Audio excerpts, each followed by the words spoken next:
I'm Clare, and this is my mate Anna.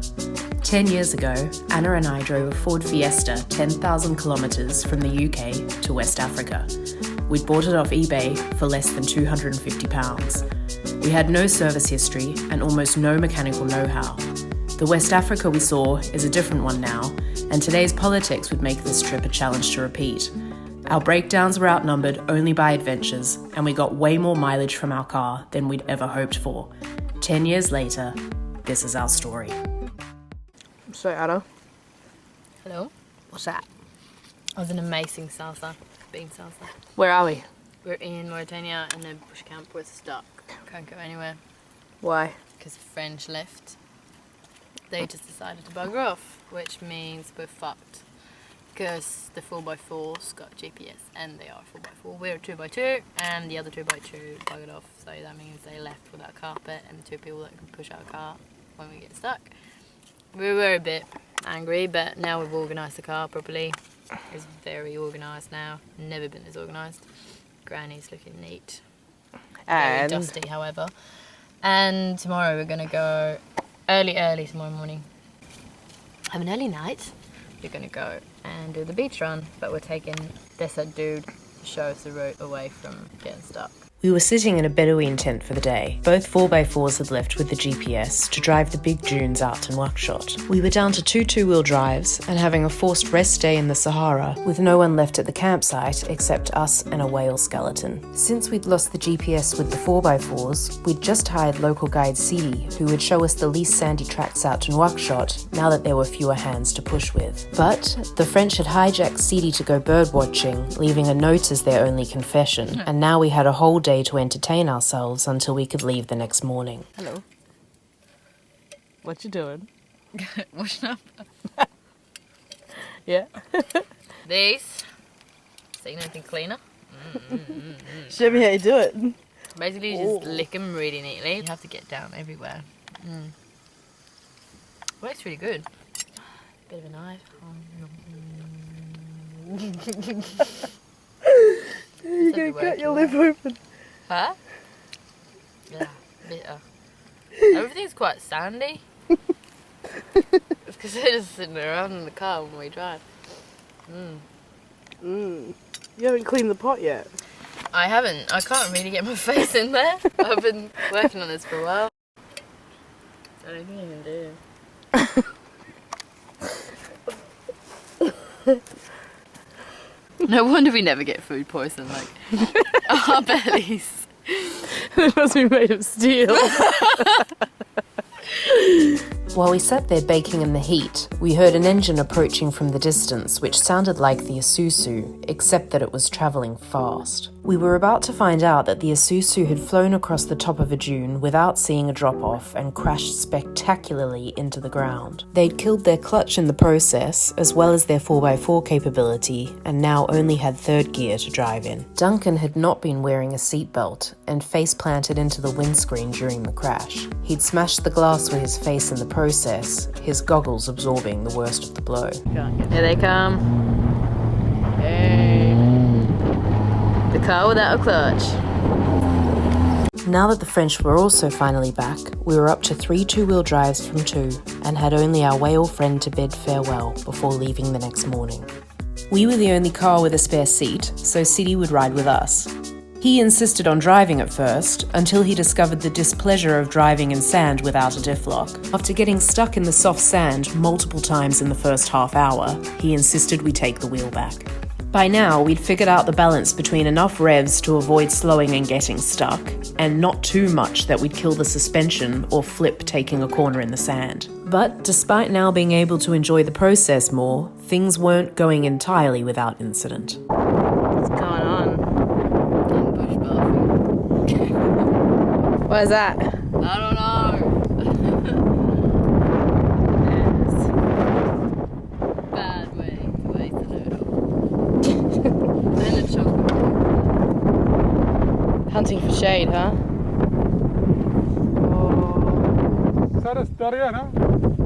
I've just been down to check the road. There's like another 80 metres of soft sand. What's that? is it? Camel poo. So considerate. We drove here. I've got to bloody drive back out again. Things had been going well so far, except that Anna's famous comment about never getting food poisoning seemed to have jinxed her, or the anti-malaria meds were having their revenge. We were travelling from Iwick down to Cape Timiris and had to cross a sand dune belt to get there. City was both navigating and holding on for dear life. I'm now in the back because we have who's helping us with the directions in this no man land. Good work, good work. And zebras with us, troopers with us. This is the last dune before we hit the beach. Hey.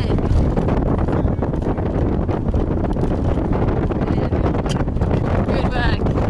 We'd spent the day climbing up and down dune belts, driving at such speed on the uphills that we'd had to anticipate the corners well in advance to be sure we didn't accidentally steer against them and flip the car in the process. Sidi had promised us that we were now on the last dune belt before reaching Cape Timiris, where we planned to sleep for the night. At this point, I'd gotten the car airborne more than once, careening over dunes and through patches of desert melons as we went.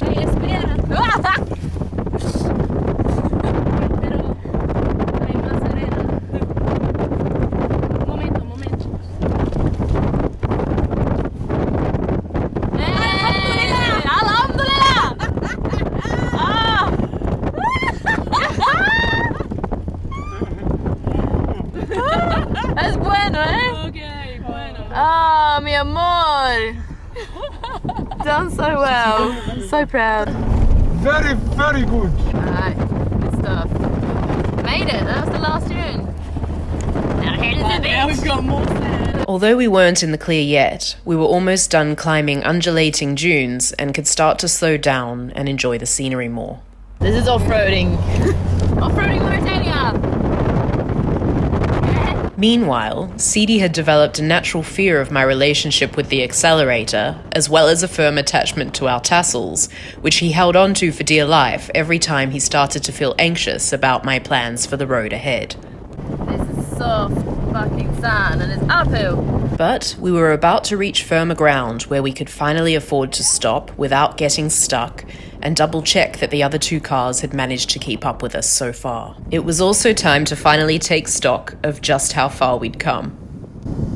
Anna, where are we? Well, first of all, we drove here. From where? Number one, from Exeter. That's And- a place in the UK. And where are we? What kind of climate is this? This is the Sahara Desert. It's the biggest desert on Earth, and it's fucking roasting. And what kind of weather were we having when we left the UK? It was snowstorms. Snowstorms! Delaying all the aircraft. Oh, how long ago were those snowstorms? What is it now? 3 weeks? And how many kilometres ago? Probably 8,000 or something. Yeah. Something like that.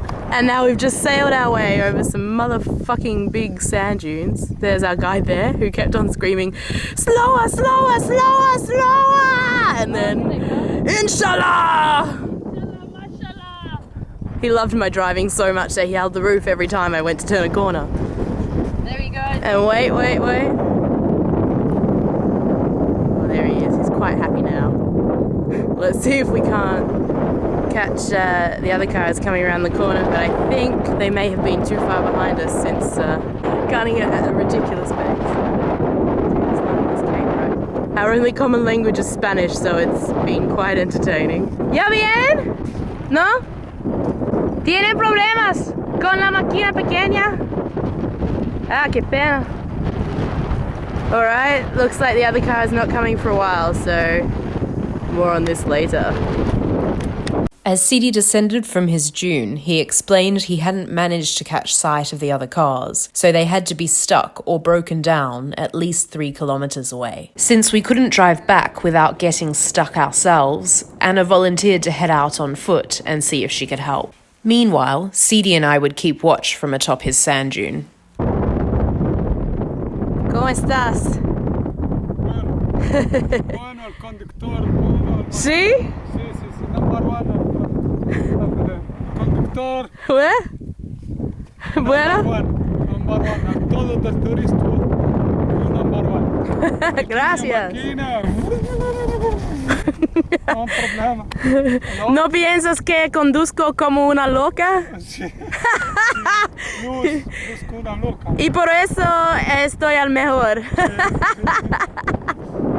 ¿Cómo quieres cuando estás aquí? Porque es imposible con la arena. The other cars eventually caught up, and it was time for a short-lived victory dance until we discovered that our previously repaired punctures were all now starting to leak, and we'd run out of puncture repair kit. CD was useful for more than just navigating, however, and he taught us how to synthesize rubber by mixing polystyrene with fuel in a bottle cap and pasting it over our now leaking seals so we could continue the drive.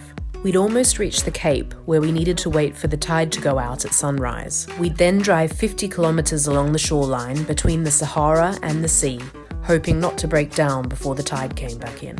Right there is the ocean.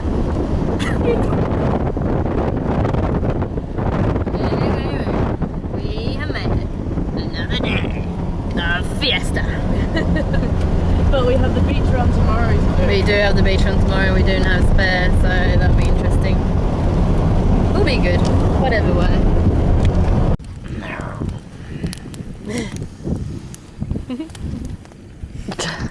We have a mission today. Yes, we do. We're camped in a dodgy fishing village that smells of fish. We've refueled the car. Our tyres are flat, but we're about to pump them up. Our punctures that we repaired 2 days ago have all started leaking. We've no spare tyres, and even if we did, we couldn't put them on the car because we don't have the special little bolt for these theft-proof wheels that we didn't realise we have.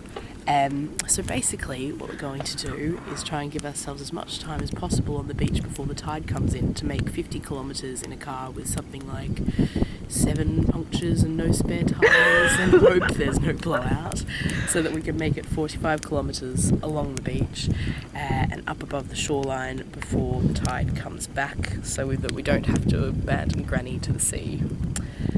So let's see what happens, huh? It's really cold today. Seriously cold. Today's mission has now started. We start out at the back of a dump. Once the tide started going out, our first task was to plough through softer sand above the beach and get down to the firmer shoreline. We made it to the beach. We are driving on the beach. And there comes Zebra and Jeep. Alright, we're grand. Let's pick it up. And look at that, the sun is just rising. Ooh, Alhamdulillah! Alhamdulillah! Look at the birds. Look, Fuck! sunrise, sorry. CD knew a crucial word or two in English after all. Nice. Aqui uma oferta. Bonita. There's a whole flock of pelicans leaving. With our tyres all leaking air and no get-out-of-jail-free cards left up our sleeves, we were on the home stretch. Our biggest hazards now were breaking down and not getting going again before the tide came in, as evidenced by the wrecks we saw along the way. That's a bit unfortunate. Nice fishing boats. We also needed to pass a number of fishing camps and hope we didn't pick up any punctures driving over discarded gear in the sand, which we had neither the kit nor the time to repair. We were driving with our bags fully packed in case we had to bail from the car along the coast. We had 7 leaking punctures and no time to problem solve if anything went wrong. Should we break down, we'd have to abandon the car and get off the beach before the tide came back in. But we'd gotten this far, so we reached a consensus that should we have to abandon the granny, it should at least be spectacular, and sending her to Davy Jones's locker would be as good an end as any. Where's Clare? I'm hoping we don't get a blowout and the sun is blinding me, but the beach is pretty. That's the reason you can't just decide to start going on the beach when the tide's low and then change your mind and get up again. Because then you'll be in the desert. You'll be in the desert again and you can't really get up those dunes. Not with a car. Not with a car at all. So we shall not jump and shout yet, but so far so good. It don't look like Granny's going to be eaten by the sea today. However, tide is just sort of turned and is now starting to come back. And the boys are possibly stranded.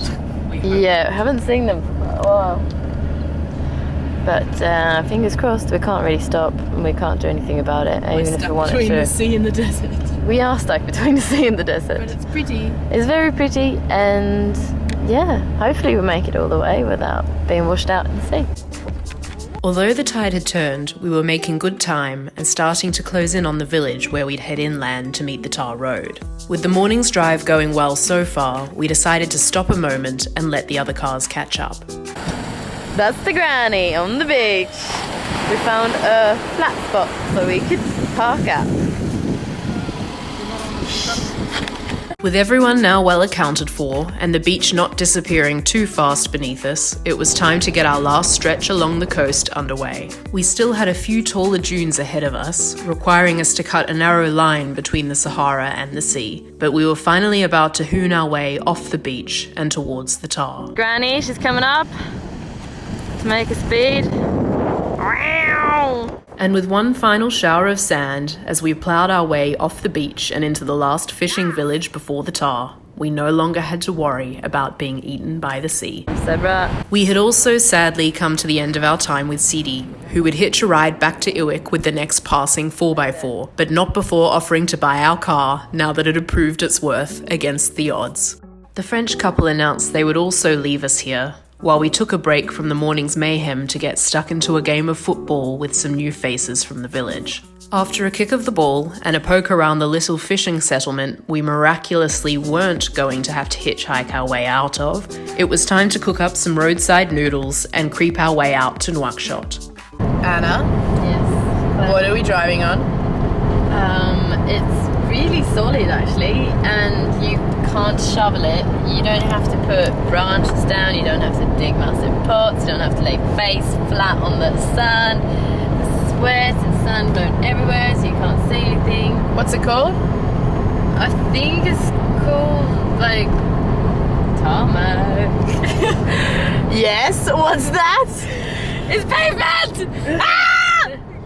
The granny has survived her off-road adventure. Granted, we're going to have to keep pumping these tyres up every 20 minutes and hope that we don't get a blowout until we reach Nouakchott. We're basically 90 kilometres from being home free, provided we can get tyres in Nouakchott. And I think We love you, Granny. we love Granny. Oh, there's Granny. She's been loved. Look at that. Fluffy dice, Wonder Bomb, And tassels. these marks here, the kids have been licking the doors. Oh yeah, the kids licking the doors. Oh, I've had my maggots. boots grabbed, my shorts had little hands sticking up them, you know, Copperfield. I got my face kissed by some girls. Yeah. Nice. And then the window licked by that boy The window's that been you're licked. playing soccer yeah, with. There's been, we were playing been licked squidgy clean. face against the window. Anna was showing them how to clean pots and pans the Anna way. Windows. More typical Mauritanian buildings. We managed to get hold of a baguette, funnily enough. Oh, where's the baguette? There's the baguette. With the tar underneath us and our bellies now full, we were on our way to Nouakchott for much needed repairs, and we will see you there next episode. Hi, present day Clare here. New episodes will be uploaded every Sunday, so hit subscribe if you'd like to be notified when it's time to watch. Thanks and see you next time.